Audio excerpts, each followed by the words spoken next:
உலகத்துல தாய் தந்தை இருக்காங்க. உடல் தாய் தந்தை குரு உடல் தெய்வம் உலக தெய்வம் இருக்கு. நீ பேசுங்க. அதனால இந்த உலகத்துல உடல்ல தாய் தந்தை குரு தாய் தந்தை குரு உடல் தெய்வம் உலக தெய்வம் எங்க இருக்குதுன்னா முகத்திலே அடங்கி. தாய் என்பது வாய், தந்தை என்பது காற்று சுவாசம் மூக்கு, கண் என்பது குரு ஏபிசிடி கற்றுக் கொடுத்துவார். நம்முடைய உடல்ல அறிவாய் இருந்து இயங்கிக் கொண்டு இருக்கிறது உடலை ஆட்சி செய்திருக்கிறது உடல் தெய்வம். உலக தெய்வம் பரம்பொருளாக இருந்து பரம்பொருளிலிருந்து ஊடுருவி நம்ம உள்ள எல்லா வேலையும் செஞ்சிட்டு இருக்கு. சாக்லேட் என்றாங்களே அதுதான் உலகம். புரியுதா இல்லையா? அந்த உலகத்துல இருக்கிற மாதிரி நம்ம மண்டையில ஓட்டுக்குள்ள ஒரு தீபம் இருக்கு. அந்த தீபத்துக்கு சார்ஜ் ஆன பிறகுதான் மொத்தமே வேலை செய்யும். அதனால நீங்க வணங்கணும்னா கையில எடுத்துக்கிட்டீங்கன்னா பெருவிரல் தாயாகும், ஆள்காட்டி விரல் தந்தையாகும், உயர்ந்து இருக்கிறது குருவாகும். அதுக்கடுத்து மோந்திர விரல் என்றது உடல் தெய்வம், சுண்டு விரல் என்றது உலக தெய்வம். சரி. அதனால எல்லோரும் சுண்டு விரல் வச்சு நான் ஒன்னு அசைக்கிறேன் பாடுறான்னு சொல்றாங்கல்ல, உண்மை தானே? ஆமாங்க. இந்த உண்மையை தெரிவிக்கிறதுக்கு தான் இப்ப சொல்றோம். சரி.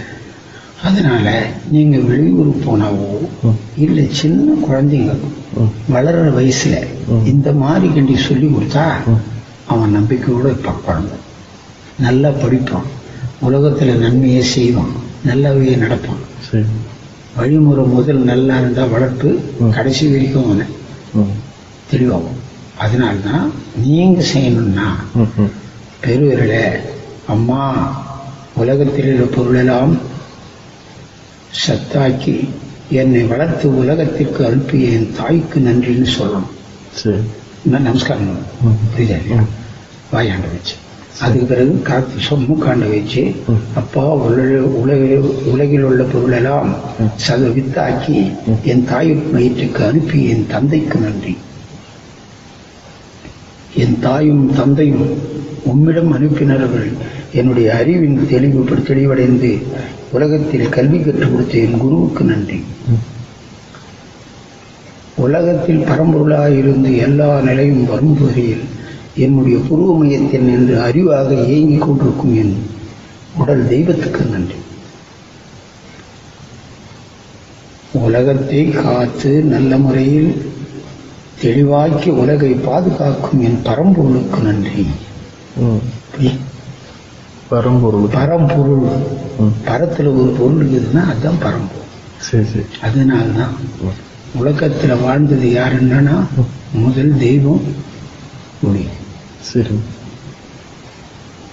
ஒளி.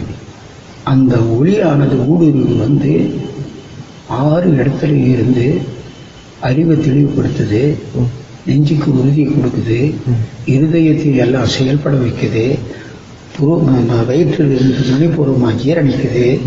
குழந்தை அங்கே இருந்து குழந்தை பக்கத்துல இருந்து குழந்தைய வித்து சேர்ந்து குழந்தைய வளர்க்குது. அதுக்கு அடுத்தது உலகத்துல ஆதாரமா இருந்து மூலாதாரம்னு சொல்றாங்க. அந்த மூலாதாரத்திலிருந்து உலகத்தை உற்பத்தி பண்ணுது, உடல் கழிவு பொருள் எல்லாம் அனுப்புது. இதுதான் வித்தியாசம். அதனால குழந்தைங்களைய சின்ன வயசுல இருந்து குழந்தைங்களை இது மாதிரி உட்கார வச்சு இந்த விளக்கமெல்லாம் சொல்ல வேண்டியதில்லை, உட்கார வச்சு பழகப்படுத்தினா அவங்க நல்ல முறையில் பழகும். ஓட வச்சு பழகப்படுத்தா தீய எண்ணங்களும் தீய செயல்களும் அவனுக்கு வரும். இந்த வழிமுறையை ஒவ்வொருத்தரும் கடைபிடிச்சாங்கன்னா நீங்க முக்கியமா கடைபிடிச்சா நீங்க நல்லா இருக்கீங்களா? தான் வேற என்ன சொல்லுங்க.